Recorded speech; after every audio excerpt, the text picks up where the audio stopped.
Shalom, queridos, graça e paz. Shalom, boa noite, boa tarde para alguns, boa noite para outros.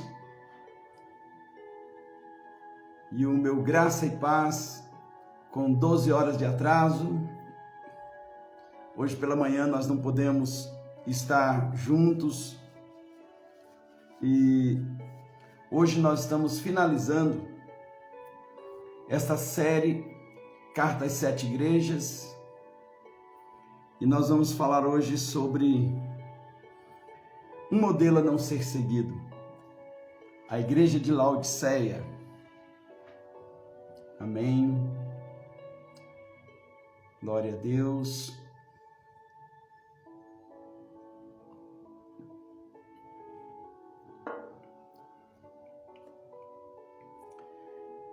Glória a Deus. Nós entramos um pouquinho mais cedo. E daqui a pouco nós já vamos iniciar esse devocional, finalizando esse derramar de amor do Senhor pela sua igreja, pela sua noiva, aquele que caminha entre os 7 candeeiros e tem as 7 estrelas na sua própria mão. O nome dele é Yeshua HaMashiach, o Cristo ressurreto, o Senhor que tudo vê, que tudo sonda. Amém. Glória a Deus. Glória a Deus. Queremos dar as boas-vindas a todos vocês que estão chegando e que nós venhamos realmente compreender agora essas 7 cartas, as 7 igrejas. Lembrando que o 7 aqui ele fala de um número completo de Deus. O 7 é o número completo de Deus para a terra. É o perfeito de Deus para a terra. E o 7 aqui, ao invés de ser várias, ele fala do completo. Ou seja, é a totalidade da igreja do Senhor na terra. E dentro dessa totalidade, ele tem várias nuances, ele tem vários momentos, e a cada momento que a sua igreja vai vivendo, nós vimos desde Éfeso, passando por Esmirna, passando depois por Pérgamo, Tiatira, Sardes, Filadélfia e agora estamos chegando em Laodiceia, o modelo a não ser seguido. Esse é o modelo que não se deve seguir, o modelo de Laodiceia. O que o Senhor vê e o que Ele mostra, o que Ele fala e o que nós devemos realmente tomar como medida para nós mesmos, ou seja, um modelo a não ser seguido. Eu quero orar nesse momento. Pai, eu quero te louvar, eu te glorifico por tudo, te agradeço, ó Deus, por essa tarde, te agradeço por poder estar aqui compartilhando, finalizando esse devocional com o propósito de edificar o teu corpo, edificar a tua igreja, com o propósito, ó Deus, de trazer, Pai, cada vez mais para a vida do teu povo, ó Deus, a luz do teu evangelho, da tua palavra, essa palavra que é lâmpada para os nossos pés e luz para o nosso caminho. Essa palavra que é uma espada afiada de 2 gumes, que penetra no mais profundo da alma e vai mais profundo, que consegue dividir corpo, alma e espírito, juntas e medulas, e é apta para discernir e revelar as intenções do nosso coração. Que a tua palavra, que é o próprio Senhor, ela possa nos conduzir em nome de Jesus, que o Espírito por trás da letra seja revelado, Pai, e nós possamos viver o melhor que o Senhor tem para nós nessa tarde. Em nome de Jesus nós oramos. Amém. Glória a Deus. Amém. Glória a Deus. Você que já chegou, se você puder compartilha com mais um, ou dois, ou três. E hoje nós vamos falar sobre essa última carta. A última carta falando de uma última igreja, que é a igreja de Laodiceia, um modelo a não ser seguido. Um modelo que não deve ser seguido. Esse é o tema dessa última carta, lembrando que quando nós estamos falando das 7 cartas, nós não estamos falando de 7 corpos diferentes, nós não estamos falando de 7 estruturas diferentes, nós estamos falando da totalidade da igreja. O 7 aqui fala dessa totalidade, do número completo, e essas cartas refletem a igreja do Senhor em determinados momentos, em determinadas situações, e o Senhor, vendo tudo isso, nos chamando a atenção. Se nós fôssemos falar sobre épocas, assim como a igreja de Éfeso, é a igreja que nasceu em Jerusalém e que esfriou no seu amor, e a igreja de Esmirna é a igreja que começou a se multiplicar na terra e foi perseguida, a igreja martirizada.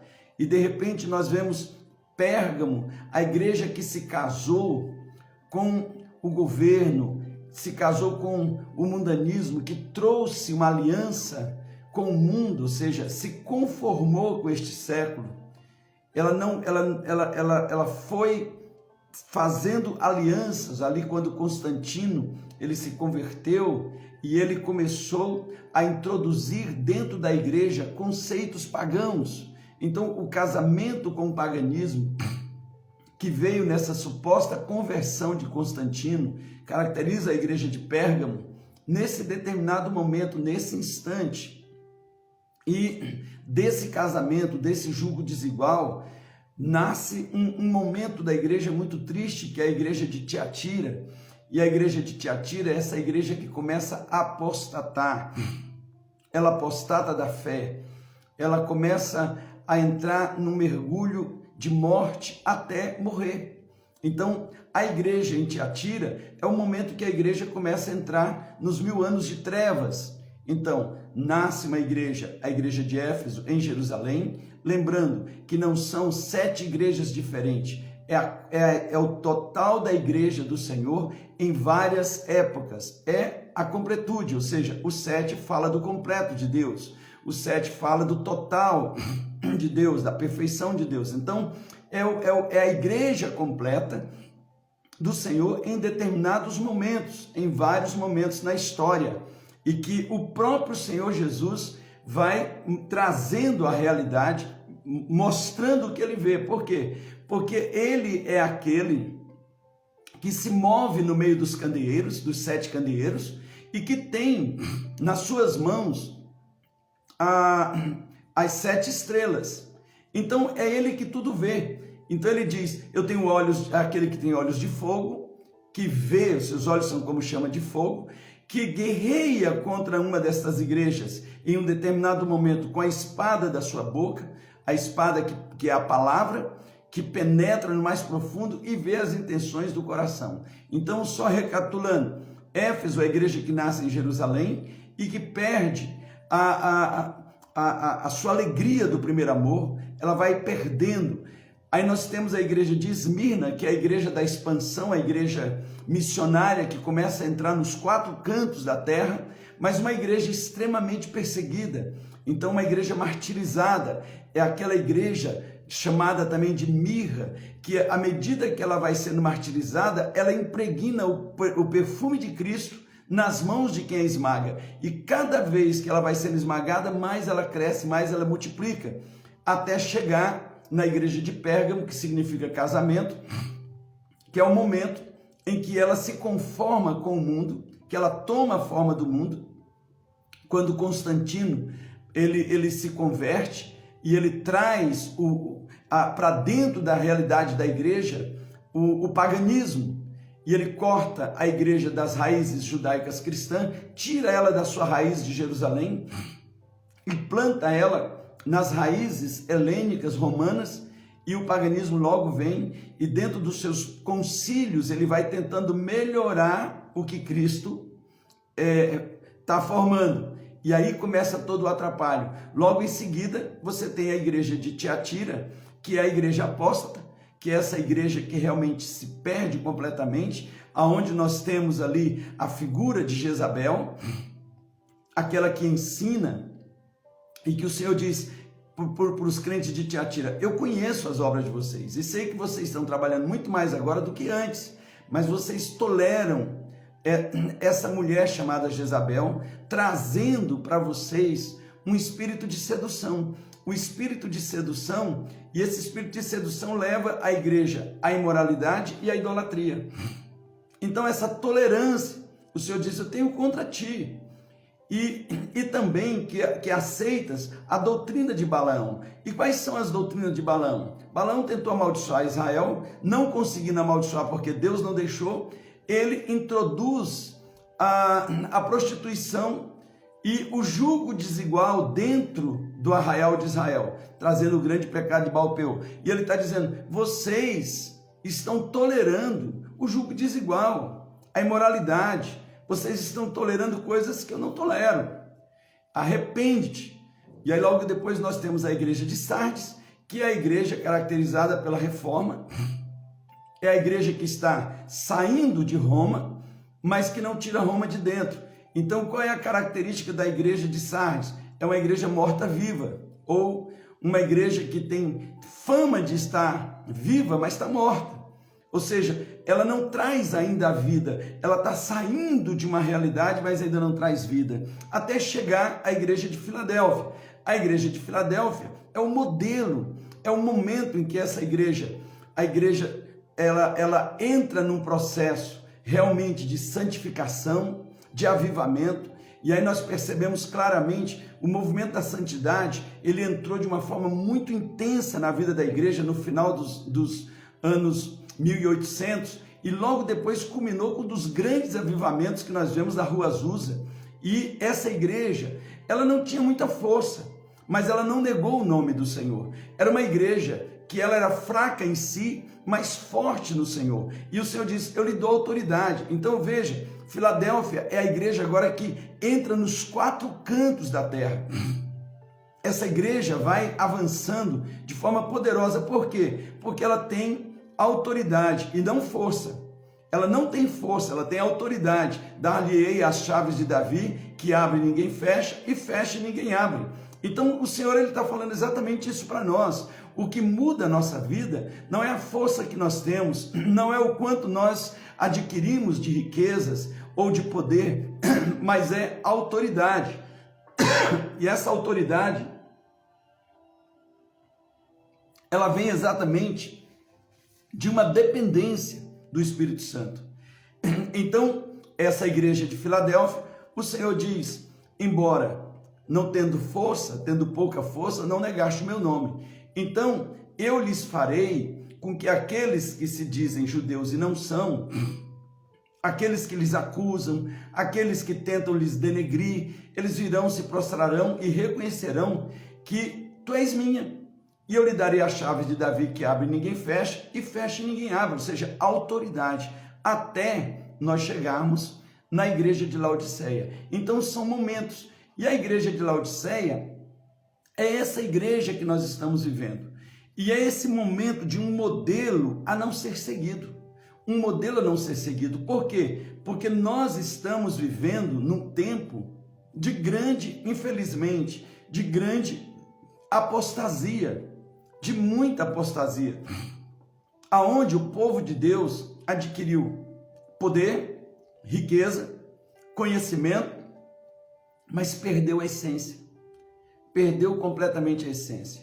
E você vai perceber nessa carta para a igreja, e apesar de serem 7, guardem isso, é a totalidade do povo de Deus, em determinados momentos.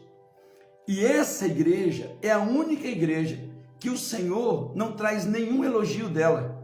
Ela mesma se elogia, mas o Senhor não elogia. Escreva esta carta ao anjo da igreja em Laodiceia. Esta é a mensagem daquele que é o Amém, a testemunha fiel e verdadeira, a origem da criação de Deus. Sei de tudo que você faz. Ou seja, ele é a testemunha fiel. Ele não é uma testemunha qualquer. Lembrem que na lei, a testemunha, 2 testemunhas era o suficiente para o veredito sobre uma pessoa. E não era raro você ter testemunhas compradas. Nós vemos o caso da própria Jezabel, que comprou um testemunho para poder tomar a vinha de Nabote, acusando Nabote de algo que ele não fez, e ele sendo morto, e a sua vinha sendo expropriada e entregue para Acabe. Mas Jesus está dizendo, eu sou a testemunha fiel. Eu sou a origem da criação de Deus. Eu sei de tudo que você faz. Eu sou o início de tudo. A criação, a primeira criação de Deus sou eu. Lembra que o corpo de Jesus foi a primeira criação. Ele é o primogênito da criação. Ele é o primeiro. Ou seja, qual foi a primeira coisa que Deus criou? O corpo para o Filho. E escondeu. Aquilo virou um mistério. Por quê?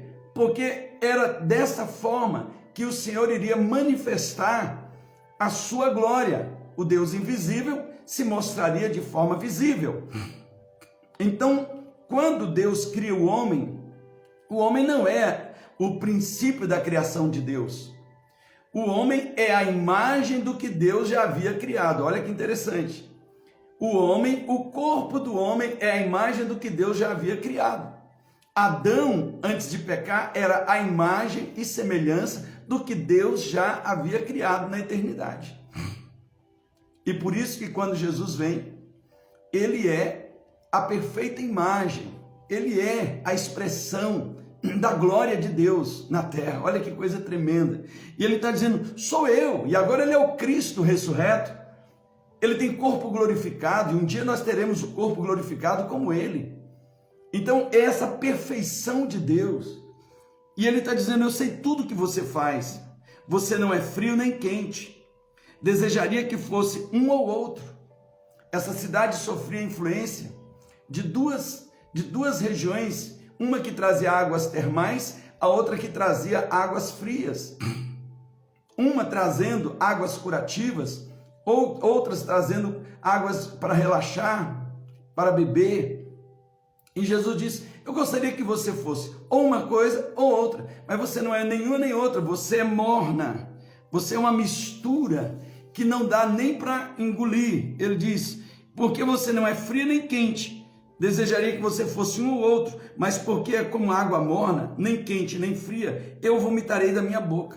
Percebe que não há nenhum elogio aqui? Não há nada relevante. Em todas as outras 6 cartas, mesmo aquelas que foram repreendidas de forma veemente, tem algo bom nelas. Você diz, agora olha só, você diz, sou rico e próspero, não preciso de coisa alguma, e não percebes que é infeliz, miserável, pobre, cego e está nu. Eu aconselho a comprar de mim ouro purificado pelo fogo, e então tu serás rico. Compre também roupas brancas, para que não se envergonhe da sua nudez. Diga bem alto, comprar. Comprar significa pagar o preço. Aqui não tem nada a ver com salvação, tem a ver com obras. Salvação não se compra, se recebe como graça. E é por isso que essa é uma carta para uma igreja que está passando por momentos muito difíceis, mas é a noiva de Cristo. E ele está dizendo, eu aconselho que você compre, que você pague o preço. Lembra das 10 virgens? 5 virgens tinham azeite na candeia e 5 tinham azeites na vasilha. 5 tinham azeites na candeia e não tinha na vasilha. Quando elas ouviram o grito, o noivo está voltando, as 5 que não tinham azeite na vasilha, ou seja, azeite de sobra, foram comprar. Ou seja, isso tem a ver com as obras. Uma coisa é você ter o Espírito Santo na sua vida, outra coisa é você ser cheio do Espírito. Então, enquanto elas foram buscar, a porta se fechou. Enquanto foram comprar, enquanto foram pagar o preço, a porta se fechou. Então, Veja, o que ele está colocando aqui, desse comprar, é o preço de pagar pelas suas obras de justiça. E ele diz, compra também roupas brancas, para que não se envergonhem da sua nudez, e colírio para aplicar nos olhos, a fim de enxergar. Eu corrijo e disciplino aqueles que amo. Então Deus está dizendo, eu corrijo e disciplino aqueles que amo. Por isso, seja zeloso e arrependa-se. Preste atenção, eu estou à porta e bato. Muitas vezes foi usado esse termo aqui, esse texto, para evangelização, mas esse não é um texto de evangelização, esse é um texto para a igreja. É o Senhor da igreja que quer entrar dentro da igreja. Ele está dizendo, eu estou fora. Estou fora, eis que estou à porta e bato. Se você ouvir a minha voz e abrir a porta, entrarei e juntos faremos uma refeição. Falamos disso demais nesse final de semana na ceia.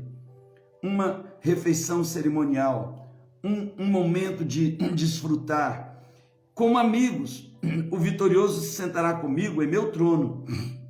Assim como eu fui vitorioso e me sentei com meu Pai em seu trono. Aquele que vencer, aquele que ouvir a minha voz e passar por essa mudança, por essa transformação e vencer, vai se assentar no meu trono, assim como eu me assentei com meu Pai em seu trono. Quem tem ouvidos para ouvir, ouça o que o Espírito diz às igrejas.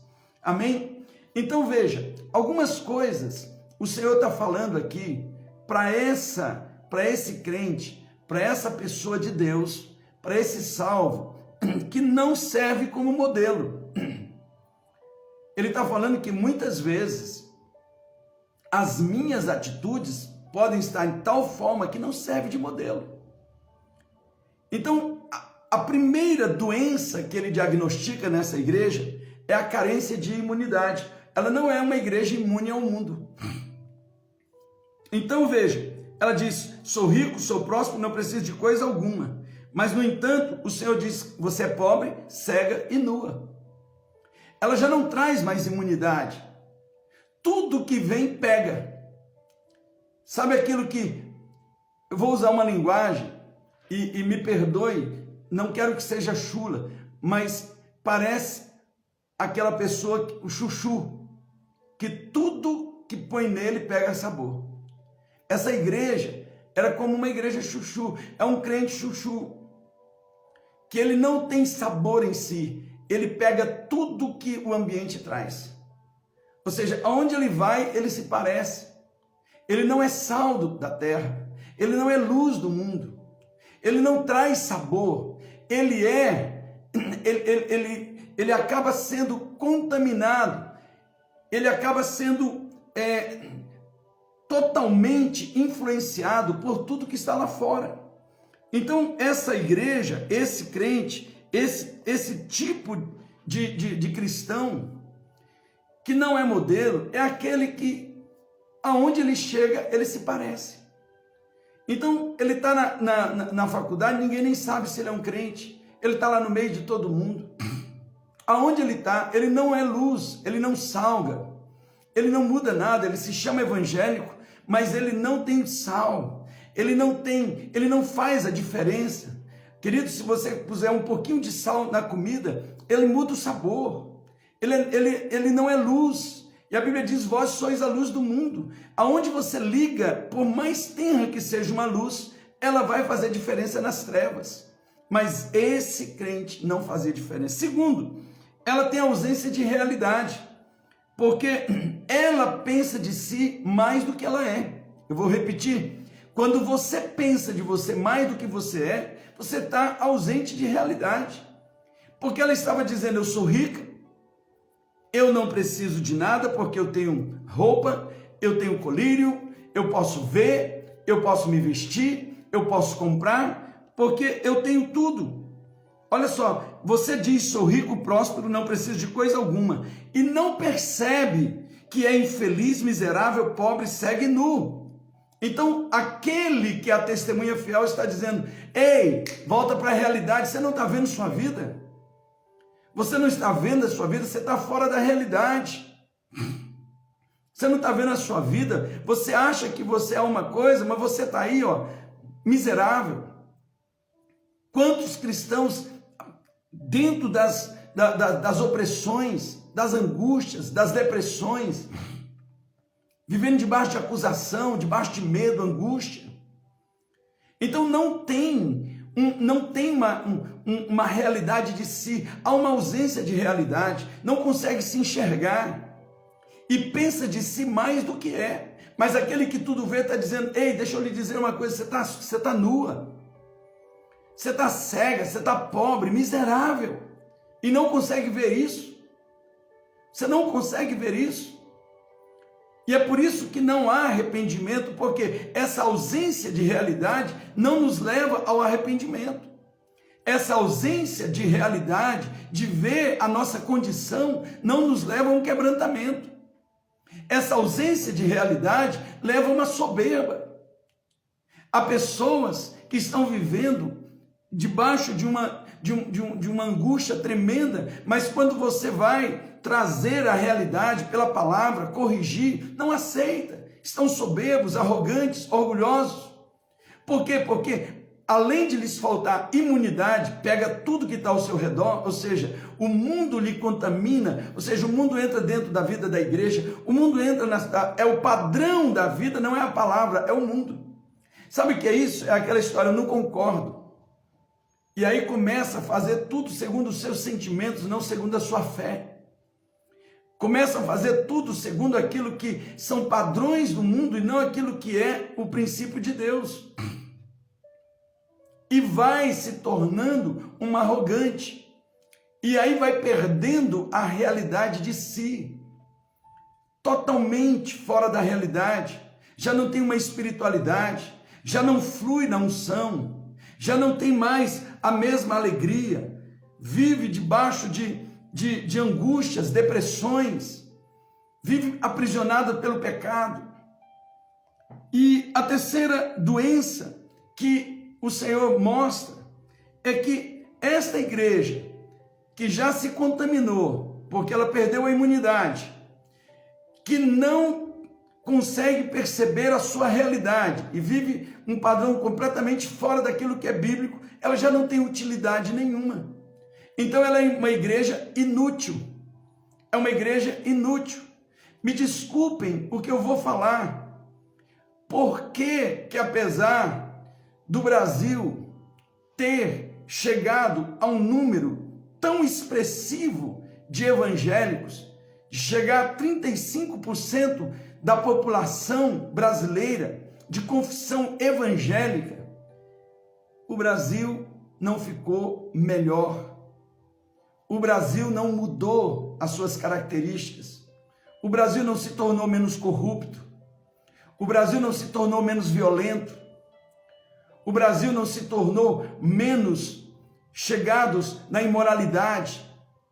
O Brasil não se tornou... Por quê?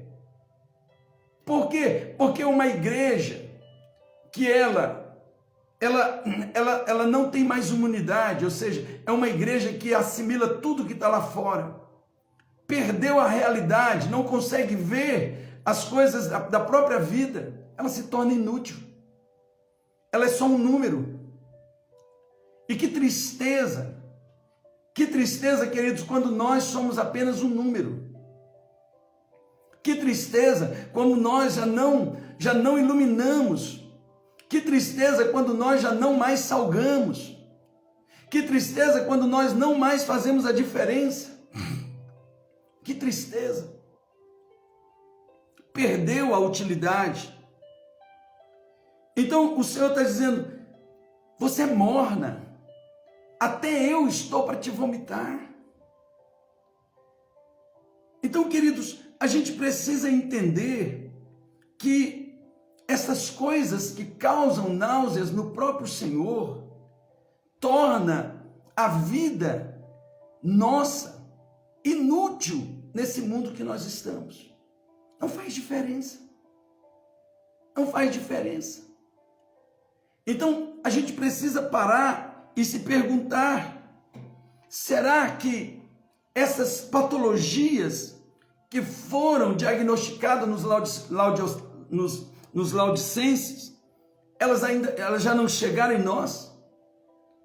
Será que essas doenças já não chegaram também em nós? E aqui, queridos, nós precisamos usar a régua para medir cada um de nós mesmos. Por isso que o apóstolo Paulo diz: examine-se, pois, o homem a si mesmo. Nós precisamos olhar para dentro de nós mesmos. Eu tenho feito diferença? As pessoas, quando estão próximas de mim, elas conseguem perceber que tem luz, que tem sal. A minha presença constrange as pessoas a fazerem comentários pecaminosos? Ou não importa se eu estou ou se eu não estou, as pessoas lidam do mesmo jeito? Pare e pense. Porque há uma chamada de Deus aqui nesse momento. E assim como foi nas 7 igrejas, o Senhor apresenta a patologia, mas Ele apresenta o remédio. E Ele traz aqui para esta igreja que não tem nada de bom nela, a não ser ela mesma, por uma ausência de realidade, que se elogia a si própria, mas não há nenhum elogio do Senhor. Mas Ele tem remédio. Por quê? Porque é sua igreja, porque é seu povo, porque foi comprado, porque foi lavada pelo sangue de Jesus. E agora Ele está dizendo: eu quero que você seja curado. E o primeiro que Ele diz: eu aconselho a comprar de mim ouro puro pelo fogo para ser rico. Adquira valores espirituais. Comece agora a colocar na sua vida valores não carnais, não mundanos, valores espirituais. Compra de mim ouro puro. Para de ficar lidando com essas bijuterias que brilham, mas não são ouro. Não tem pureza. Para de ficar brincando com a religiosidade, com essa religiosidade vazia, com esse sincretismo maligno. Compra de mim valores espirituais. Compra de mim da minha natureza, do ouro puro, o ouro que não se corrompe, valores da palavra. Volte a viver pelos princípios bíblicos e não pelos sentimentos. Volte a viver pelos fundamentos da palavra de Deus e não pelos conselhos teológicos. Volte a viver por aquilo que é a verdade, que não muda, que é Jesus. Então Ele está dizendo: ei, você que perdeu a imunidade, você que perdeu a realidade, você que perdeu a utilidade, eu quero lhes dizer que tem cura para você. E eu venho exatamente nesta noite para dizer a cura para nós como igreja, a cura para a igreja brasileira, a cura para a igreja do Senhor nesses dias, a cura para toda essa apostasia que tem se multiplicado nesses dias, a cura, queridos. Mas precisa ter um esforço, porque Ele está dizendo: você precisa comprar de mim. Diga para você mesmo: comprar. Comprar significa pagar o preço. Então Ele não está falando de salvação, Ele está falando de santificação. Ele está falando de santidade. Ele está falando de maturidade. E Ele está dizendo o seguinte: aquele que quer vir após mim, negue-se a si mesmo, tome a sua cruz e siga-me. Precisa pagar um preço. Comprar ouro, comprar valores espirituais, pagar o preço por fazer uma metanoia, por entrar nesse casulo da palavra, ser queimado por ela e sair um novo ser. Segundo, acumule virtudes espirituais, compre também roupas brancas, para que não se envergonhe da sua nudez, testemunhos. Da mesma forma que você vai buscar valores, agora você vai ter testemunhos. Compre. Sabe o que Ele está dizendo? Pague o preço para ser uma testemunha de Cristo.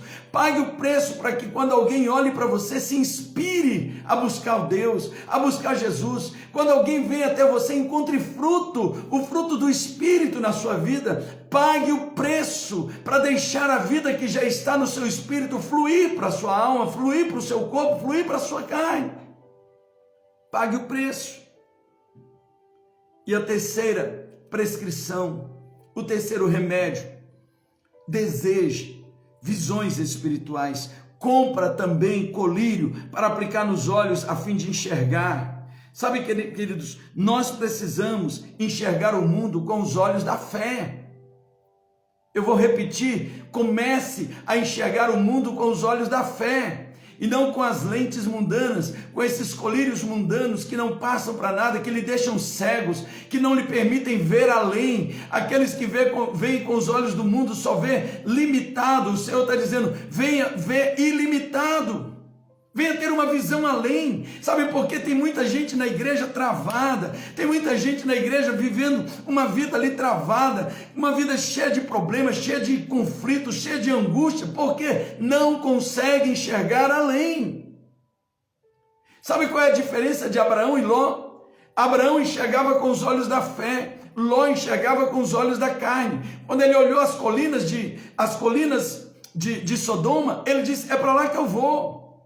A pergunta que eu lhe faço, as suas escolhas têm sido feitas baseadas na visão espiritual, na visão da fé, ou apenas na visão da carne, que fortalece os seus desejos?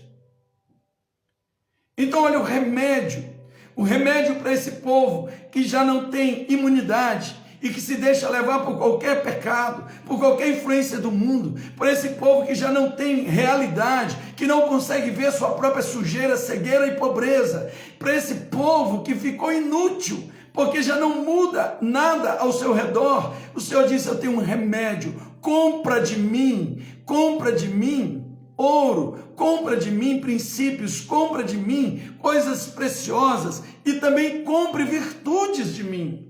Testemunhos. Cumpra e almeje, deseje abrir os seus olhos para enxergar com os olhos da fé. Uau, em nome de Jesus, que nesta noite o Senhor possa abrir os seus olhos espirituais para que você possa ver além. A Bíblia diz que quando Eliseu estava em Dotã, o inimigo chegou e Geazi, ele era um homem carnal, ele não conseguia ver além. Quando ele acordou e ele olhou, ele viu o monte cercado pelo exército sírio.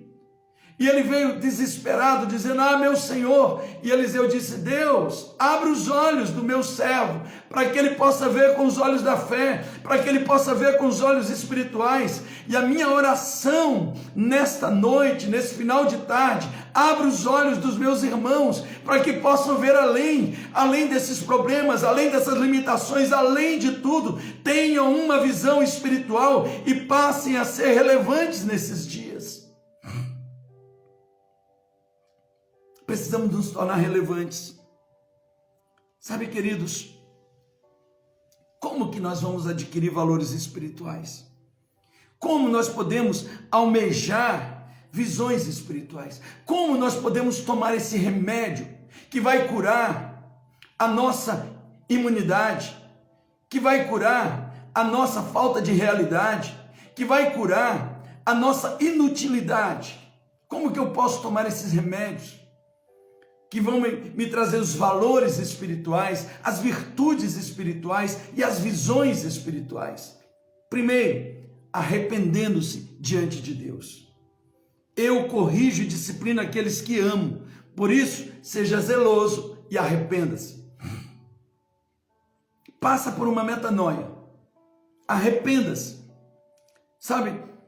Aceite a correção de Deus, se curve diante dele, busque graça e salvação, busque essa graça, arrependa-se do seu orgulho, arrependa-se da sua autonomia, dessa falta de dependência de Deus, arrependa-se da sua falta de fé, dessa incredulidade, dessa vida baseada em conceitos totalmente naturais, mundanos e não espirituais. Tem nome de coisas espirituais, mas vivem de forma natural. Segundo, abre a porta do seu coração. Abra a porta do seu coração. Preste atenção, ele está dizendo, eu estou à porta e bato. Se você ouvir a minha voz e abrir a porta, entrarei e juntos faremos uma ceia. O Senhor quer sentar com você, Ele quer comer com você, Ele quer nutrir você, Ele quer lhe alimentar. Abra a porta. Jesus está dizendo: ei, você já foi tão longe que me deixou para trás. Deixa eu entrar. Deixa eu entrar para fazer uma festa aí dentro de você. Deixa eu entrar para fazer você de novo alguém totalmente imune ao pecado. Para eu fazer de você de novo uma pessoa que tem que tem noção da realidade, que consegue enxergar aonde precisa mudar em você. Para fazer você de novo uma pessoa útil e não uma pessoa inútil. O Senhor está dizendo: deixa eu entrar, deixa eu transformar a sua vida, deixa eu transformar a sua vida, deixa eu lhe fazer uma pessoa de visão, uma pessoa de fé, uma pessoa cheia do Espírito Santo. E por último, ele disse: e alegre-se com o seu Senhor.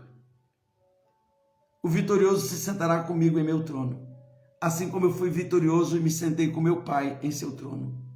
Quem tem ouvidos para ouvir, ouça o que o Espírito diz à igreja, às igrejas. Alegrai-vos no Senhor. Uma vez mais digo: alegrai-vos. Alegrai-vos no Senhor. Você tem tido alegria na presença de Deus? Você tem tido saudades da comunhão, de cultuar ao Senhor? Ou para você ir cultuar com os irmãos tem sido um peso?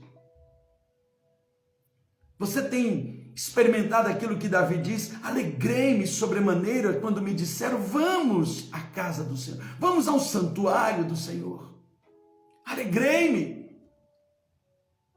Alegria não é peso, não é tristeza.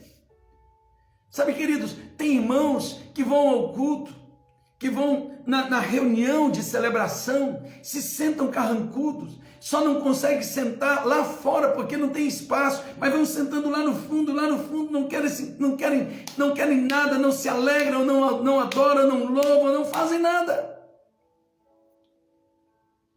Não fazem nada. Há irmãos que vão para o lugar da celebração e ao invés de se conectarem com o Espírito do Senhor que está ali naquele lugar, estão se conectando com o mundo ali na internet, mandando mensagem, olhando sites. Eu não entendo. E o Senhor está dizendo: como você quer ser alguém imune ao pecado, uma pessoa relevante, uma pessoa que faz a diferença, se você está vivendo desse jeito? Qual foi a última vez que você se alegrou na presença do Senhor? Ele está chamando. Esse é o remédio. Esse é o remédio. E a gente precisa tomar esse remédio. Sabe, queridos, eu acho que nós não precisaríamos chegar ao ponto de como tem uma igreja, que as pessoas, quando vão entrando naquela igreja, elas têm que tirar todos os celulares dela e colocar numa caixinha ali e pegar a chave. Eu acho que não precisa disso, porque é uma decisão.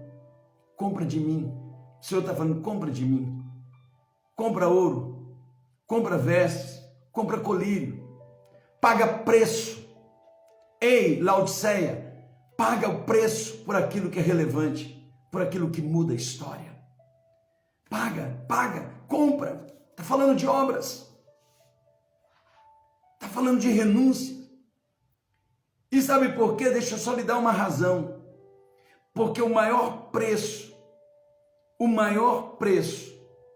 para ter a sua vida como uma dessas igrejas foi pago por Deus, entregando o seu próprio filho. E o próprio filho se entregou, vendeu tudo o que tinha para comprar o campo, para poder pegar o tesouro, que é você. Uau, que coisa tremenda! Então veja, se você perdeu a imunidade, a igreja de Laodiceia perdeu a imunidade. Tudo no mundo lhe contamina. É uma igreja que fica sendo contaminada. Ela perdeu a realidade, porque ela pensa de si o que ela já nem mais é. Não é o Senhor que elogia ela, é ela que se elogia, diz: eu não preciso de nada, eu estou rica, eu estou vestida, eu tenho tudo. Perdeu a realidade. Há muitos crentes que perderam a realidade de si, já não estão vendo que estão pobres, cegos e nus, e perdeu a utilidade. Laodiceia perdeu a utilidade, porque um povo que perdeu a imunidade, perdeu a realidade, já não é mais sal e nem luz, virou um chuchu que vai sendo contaminado pelo ambiente e não transforma o ambiente. E para esse povo que se tornou inútil, o Senhor diz: eu tenho um remédio para vocês. Comprem de mim, paguem o preço, comprem de mim ouro, compra de mim os princípios espirituais, compra, adquire. Isso fala, não é da sua salvação quem pagou o preço foi o Senhor, isso fala da sua santificação, porque quem paga o preço da sua santificação é você, é isso que vai lhe fazer amadurecer. É isso que vai lhe fazer crescer, é isso que vai lhe fazer parecer cada dia mais com a estatura de varão perfeito, a imagem e semelhança dele. Compra de mim as minhas virtudes, ou seja, os testemunhos, para que você tenha vestimentas, para que você não esteja nua, você não esteja exposta. Paga preço. Crente que não paga preço, crente que não paga o preço, vai viver dando mau testemunho. É crente, mas está dando mau testemunho. É modelo a não ser seguido. Então a gente precisa entender que há um preço. Há um preço. Compra de mim a fé, a visão espiritual, compra colírio, para que você tenha uma visão diferenciada. Paga preço, santificação, um preço de jejum, de oração, de renúncias, para que você seja cheio. Porque você já tem o Espírito. Aí você precisa encher a vasilha de azeite. Porque senão você vai ser como uma daquelas 5 virgens que, apesar de ter a lamparina acesa, não tinha vasilha cheia para esperar a vinda do noivo. Compra azeite agora, porque vai chegar um momento que não dá mais para comprar. Compra agora o azeite. Agora é o tempo de comprar um azeite. Enche sua vasilha agora. Não basta apenas ter a lâmpada acesa, tem que ter a vasilha também acesa. Não basta apenas ter a lâmpada sua já está acesa, porque Cristo Jesus lhe regenerou e o Espírito veio morar dentro de você. Agora deixa ele transbordar em você, para que você se torne um vencedor. Um filho maduro. Gálatas 4:1 diz que o filho imaturo, apesar de ser herdeiro de tudo, ele vive como se fosse um escravo. E o Senhor está dizendo: eu estou batendo aqui. Eu termino dizendo: o Senhor está à porta do seu coração. Ele está batendo. Ele quer entrar. Abra o seu coração. Convide-o para entrar. Sacie-se na ceia com ele. Senta na mesa com ele. Se nutra dele. Coma dele de novo. Coma. Sente para essa refeição cerimonial com ele. Arrependa-se e creia que ele é o Cristo, o Senhor da sua vida. Aleluia. É dele a igreja. Mas ele está dizendo: ei, eu estou vendo umas coisas que precisam mudar. E assim nós vamos poder fazer diferença nesses dias de tanta apostasia. Nós vamos poder fazer diferença nesses dias que o número de crentes não está fazendo a diferença. Porque apesar de ser numeroso, perdeu a imunidade, perdeu a utilidade. Porque ele já não consegue perceber quem é. Vamos fazer a diferença em nome de Jesus. Em nome de Jesus. Não é possível que um país que tem 35% de evangélicos continue pior do que ele era quando tinha 5% de evangélicos.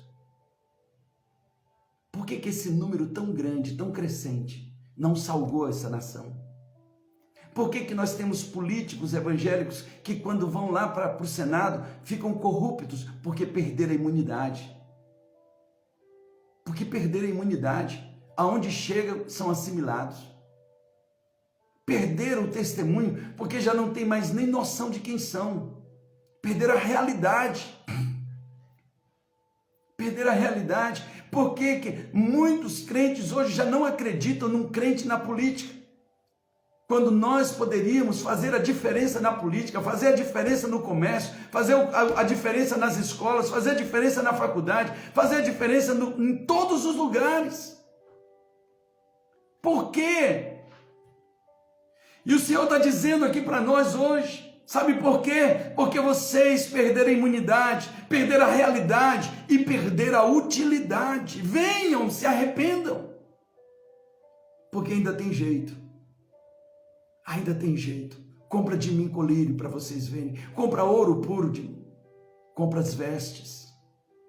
E abra o coração que eu vou fazer uma festa na vida de vocês. Porque você, Laodiceia, apesar de tudo isso, é minha. Olha que coisa tremenda. É minha, diz o Senhor. Eu disciplino a quem eu amo.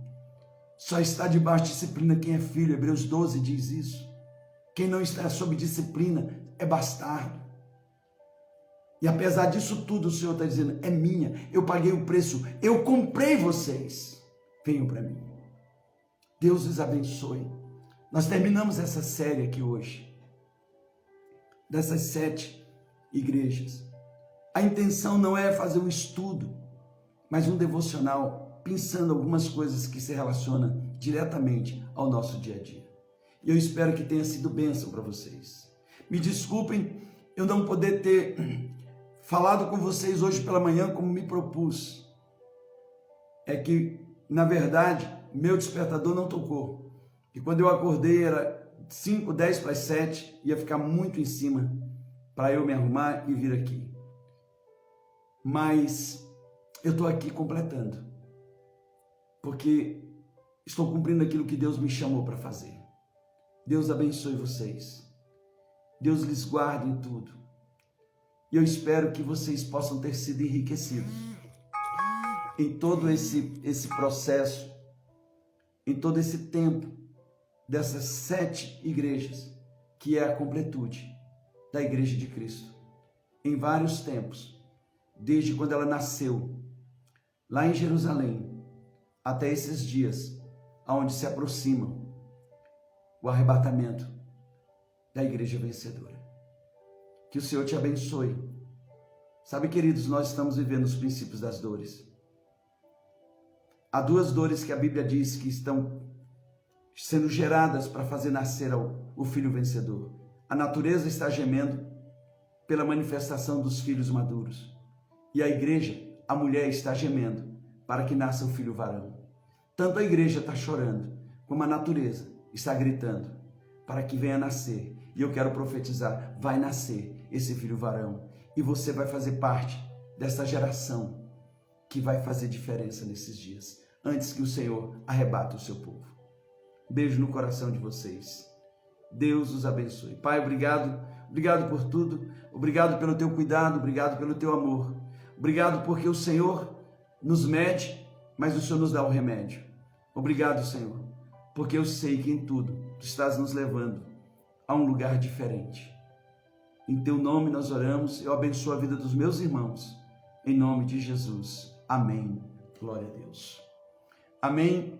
Amanhã, às 7 horas, nós estaremos juntos.